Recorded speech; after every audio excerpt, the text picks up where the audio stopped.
या ठिकाणी जी आपली मेन लाईन आहे ती खूप मोठ्या प्रमाणात फुटली होती, त्यामुळं पाणी लेट यायचं. आपल्या कर्मचाऱ्यांनी उशिरा का होईना पाण्याच्या टाक्या भरून पाणी पोचवण्याचं काम केलं.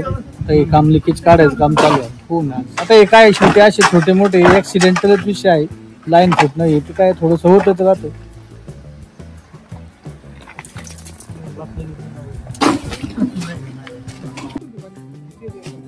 कोकणे साहेब नमस्कार. नमस्ते सर, बोला.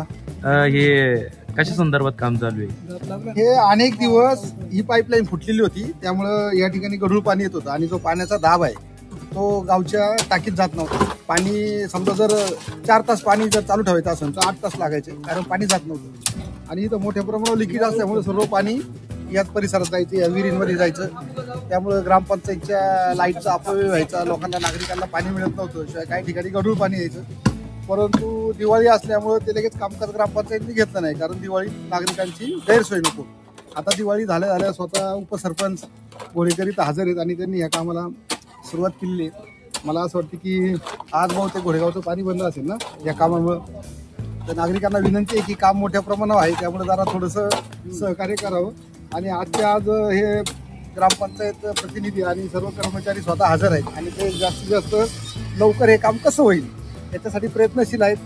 आणि हे आपणही पाहतो की खरोखर काम मोठं आहे. त्यामुळं ग्रामपंचायतच्या ह्या उपसरपंच किंवा त्यांचे जे बाकी सदस्य आहेत आणि कर्मचारी आहेत यांचं आपण आभार मानूया आणि नागरिकांनाही सांगूया की जास्तीत जास्त आपण सहकार्य करावं.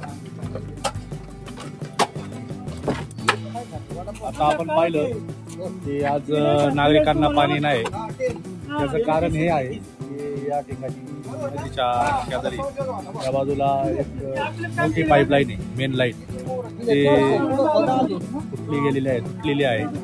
त्यामुळे आपले घोडेगावचे उपसरपंच आणि पुढील होणारे उपसरपंच स्वप्नील घोडेकर आणि अमोल काळे या ठिकाणी उपस्थित राहून लाईन आणि कर्मचारी आहेत या ठिकाणी उपस्थित राहून काम करून घेत आहेत. आणि हे काम आज पूर्ण होईल. पूर्ण झाल्यानंतर उद्या सर्व नागरिकांना व्यवस्थित आणि सुरळीतपणे पाणी मिळेल